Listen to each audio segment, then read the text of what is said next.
Journal de la récupération du nerf ulnaire, troisième et dernière partie. Hier, j'ai vu mon chirurgien, le docteur Pollock, qui m'a fait les deux chirurgies sur le nerf ulnaire. Ça fait presque un an qu'on a fait la dernière chirurgie, qui est une transposition du nerf ulnaire. Donc, changer le nerf ulnaire de place et le mettre dans une gaine pour le protéger. La question que tout le monde se pose, alors Lutfi, maintenant ça va mieux? Non, ça va pas mieux. J'ai toujours les mêmes symptômes, j'ai toujours mal aux deux doigts, j'ai toujours une sensibilité au nerf ulnaire, j'ai toujours un manque de force sur le côté droit. Donc, mon problème n'était pas le nerf ulnaire, ok? Il n'a jamais été le nerf ulnaire. Mon problème n'a jamais été l'épaule non plus. J'ai eu 4 chirurgies pour information, 2 sur l'épaule, 2 sur le nerf ulnaire. Aucun n'a vraiment résolu mon problème, tout simplement parce que le problème vient de la nuque, ok? Il vient de la nuque. Récemment, j'ai vu un physiatre qui a fait des tests de nerfs sur mon bras droit. Ça fait quelques semaines de ça. Et il en vient à la conclusion que j'ai un problème avec ma cervicale C7, qui est le triceps. D'ailleurs, si tu regardes, le triceps, il est pourri. Et il était aussi pourri quand j'étais au Canada. Tu vois ici, ça c'est le triceps droit. Donc tu vois qu'il y a un problème ici, tandis que le triceps gauche est bien gros. Et tu peux aussi le voir là, sur les photos. Donc ça c'est la photo de Canada, la préparation Canada 2010, donc quelques semaines avant. J'ai toujours un bandeau au niveau du coude parce que j'ai toujours eu le coude sensible puisque j'avais une fracture au niveau du coude que j'ai fait quand j'étais enfant qui fait que j'avais une sensibilité au coude. Et vous voyez aussi sur cette photo-là qui est un jour avant que je gagne Canada, ma tête est légèrement inclinée vers le côté droit. Tout simplement parce que j'ai quelque chose qui tire du côté droit et que j'ai toujours eu un problème à la nuque. Donc c'est quelque chose de pas nouveau. Donc les problèmes que j'ai eus à l'épaule et au coude viennent tous de la nuque. Donc j'ai eu une blessure à la nuque probablement quand j'étais enfant parce que j'étais un fou quand j'étais petit, j'arrêtais pas de sauter, de faire n'importe quoi. J'ai dû me blesser quand j'étais petit, plus la blessure au niveau du coude. Et j'ai toujours eu un problème côté droit, mon bras droit a toujours été faible. Donc même quand j'ai gagné Canada, j'ai gagné cette compétition sans aucun coach et avec une blessure majeure au niveau de la nuque. Sauf qu'à ce moment-là, je ne le savais pas ici. Le seul problème que j'avais, c'est que j'avais mon pec qui était toujours tendu et j'avais aussi mal au coude. Mais j'ai quand même réussi à pousser quand même 200 kg développé couché et j'ai quand même gagné la compétition sans l'aide de personne, ok? Tout seul et avec une blessure majeure. Mais à partir de 2011, là où j'ai atteint mon pic, mon physique depuis 2011 à aujourd'hui a juste régressé année après année, après année, après année. Entre-temps, qu'est-ce que j'ai fait?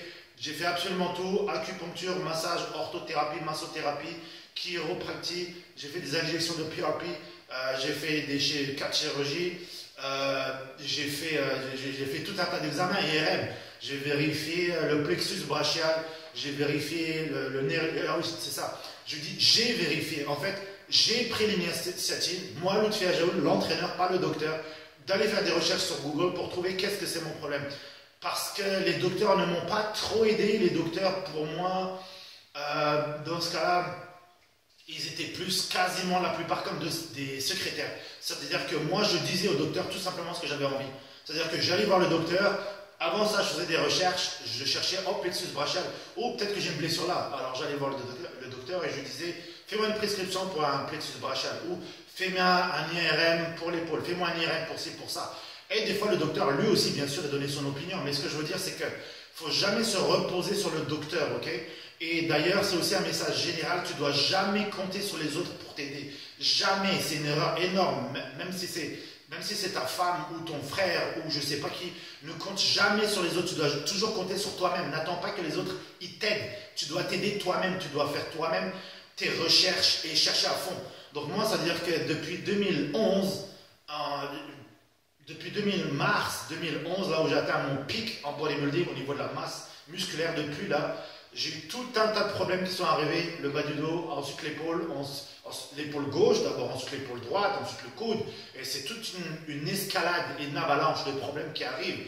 Non pas parce que je m'entraîne comme un idiot, non pas parce que j'ai pris de l'âge, mais tout simplement parce qu'il y a une blessure au niveau de la nuque qui, tranquillement, année après année, va faire des dommages, tout simplement. Pourquoi? Parce que le signal ne circule pas de la bonne façon sur le côté droit. Et une bonne analogie qu'il y a, c'est que le bras droit, t'imagines, c'est la Palestine, et ici, on a un barrage israélien.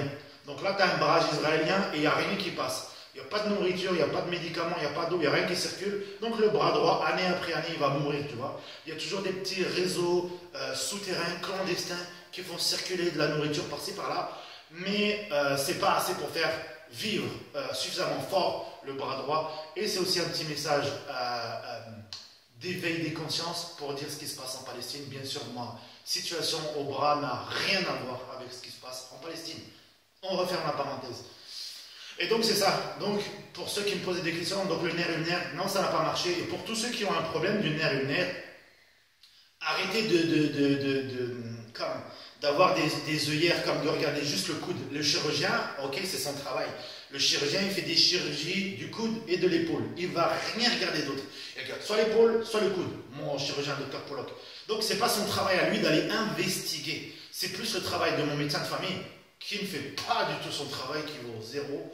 Mon médecin de famille vaut zéro. Donc, c'est moi qui fais tout le travail. C'est moi qui investigue. Et c'est moi qui va initier la réflexion au docteur. Donc, je vais lui dire, hey, j'ai fait des recherches, j'ai vu que le plexus brachial, j'ai vu qu'il y a ça au niveau de la nuque, j'ai vu qu'il y a ça. Et je vais aussi aller voir différents spécialistes, les chiropracteurs, les masseurs, les ostéopathes.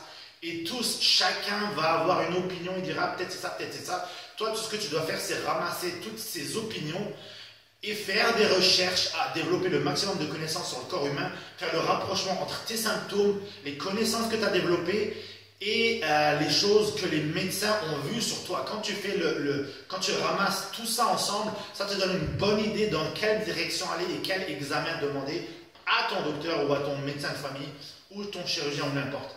Donc, la prochaine étape pour moi, je dois encore refaire un IRM au niveau de la nuque. Le premier IRM a été fait il y a 1 an, je pense, et on n'a rien vu dessus. Mais quand on voit rien, ça ne veut pas dire qu'il n'y a rien, ça veut dire qu'il faut continuer de chercher. Tu dois en refaire des autres ou faire d'autres examens. Donc là, je dois repasser un autre IRM au niveau de la nuque. Et j'ai aussi été référé par mon chirurgien, le docteur Pollock, celui qui m'a fait il était bien gentil de le faire d'ailleurs, de me dire, ok, parce que c'est lui qui a ordonné que j'aille voir le physiatre. Le physiatre a fait des examens très poussés sur mon bras. Et il a même fait un examen à un moment donné. Quand il l'a fait, j'ai senti que j'étais en train de m'endormir. Il a dû toucher au niveau de C7. Au niveau de la nuque, c'est passé quelque chose où j'avais commencé à m'endormir. Puis après, le médecin me dit qu'est-ce qui se passe. Et moi, j'étais comme, j'arrivais même pas à parler, j'arrivais même pas à réfléchir. Et là, il me dit bouge ton bras. Même la main ne bougeait pas. J'ai dû lever le bras très lentement. Et une fois que le bras était au sommet, là, j'ai senti le soulagement. Et là, j'ai commencé à récupérer, à me réveiller, à pouvoir réfléchir à parler normalement. Donc là, ça, c'était un trouble des nerfs que j'ai au niveau du bras. Et comme je l'avais déjà expliqué, tous mes troubles ne viennent pas du bodybuilding. Ça ne vient pas du bodybuilding. Le problème au niveau de la nuque est arrivé dans l'enfance. Mon bras droit a toujours été faible, même quand j'étais à l'école pour écrire. Je suis incapable de refaire ma signature, par exemple. J'ai une écriture illisible. Je manque de dextérité un peu au niveau de la main droite. Et même quand je faisais des arts martiaux à l'âge de 18-19 ans, donc avant le bodybuilding, j'avais toujours une faiblesse dans ce bras droit pour frapper. Je frappais mieux. Mon côté gauche est plus puissant. Et pourtant, je suis droitier. Je ne suis pas gaucher. Donc, c'est qu'il y a quelque chose au niveau de la nuque. Donc, il faut toujours investiguer et voir très large. Donc, ma prochaine étape, c'est ça, c'est de voir, j'ai été référé à un chirurgien de la colonne vertébrale. Il y a le chirurgien normalement, tout le monde penserait que, ok, c'est un neurochirurgien. Sauf que le neurochirurgien et le chirurgien de la colonne vertébrale sont dans le même département. Et en gros, il y en a un qui fait le cerveau et l'autre qui va faire le système mécanique, si on veut. Donc, celui qui fait la colonne vertébrale, donc moi, ça correspondrait plus à ça. Et les neurochirurgiens, ils vont s'occuper plus des tumeurs du cerveau ou ce genre de choses-là. Donc, le docteur Pollock a été suffisamment intelligent de me dire, c'est plus cette personne-là qui va t'aider. Donc, j'ai été référé à un très bon médecin. C'est un médecin qui a sauvé la carrière d'un joueur de hockey, Daniel, je ne sais pas quoi. Il m'a donné son nom, mais je suis nul en hockey. Je ne me rappelle pas du nom. Et donc c'est ça. Alors j'attends de voir ce médecin et je vais donner des nouvelles et voir comment ça se passe. Et en attendant, la vie elle continue. Je continue de m'entraîner, je continue de faire mon cardio et de faire mes repas et de prendre soin de mes clients et il ne faut jamais se laisser démoraliser. Je ne me laisse pas démoraliser. J'aurais bien aimé être sur la scène et concourir, faire des compétitions. Oh, l'autre fille, c'est comme tu reviens. Ouais, c'est le retour. Et devine quoi, il n'y a pas de retour, il n'y en a aucun. Et il n'y en aura pas. J'ai passé mes plus belles années, tu peux dire, de 2011 à 2018, 7 ans. Maintenant, j'ai 42 ans. C'est terminé les compétitions. Si moi, j'arrive à récupérer mon bras et que j'arrive à avoir un bras droit à peu près aussi fort que le bras gauche et à peu près du même volume, alhamdoulilah, je serai super content, ça me suffira. Donc, on va aller avec ça et puis je vous tiens au courant de la situation quand j'aurai vu ce médecin. Ok? À bientôt, merci d'avoir regardé et bonne chance à ceux qui ont des problèmes avec leur nuque ou leur coude ou leur épaule. Si vous avez des questions, vous pouvez commenter sous la vidéo et je vais essayer de répondre avec mes connaissances, mais surtout avec mon expérience parce que je ne suis pas un médecin, je suis juste un entraîneur. Ok? Et c'est plus le médecin qui va être capable de savoir c'est quoi le problème. Mais vous devez juste garder toujours un esprit très ouvert. Et le médecin, lui aussi, doit garder un esprit très ouvert. Mais vous devez faire vos recherches et vous éduquer au maximum. Quand vous aurez le maximum d'informations, vous donnez toutes ces informations au médecin et vous faites le suivi de votre santé. Ne laissez pas le médecin s'occuper de ça. C'est vous qui devez vous occuper de ça. C'est votre responsabilité, c'est votre corps. Le médecin, il en a rien à... Ok?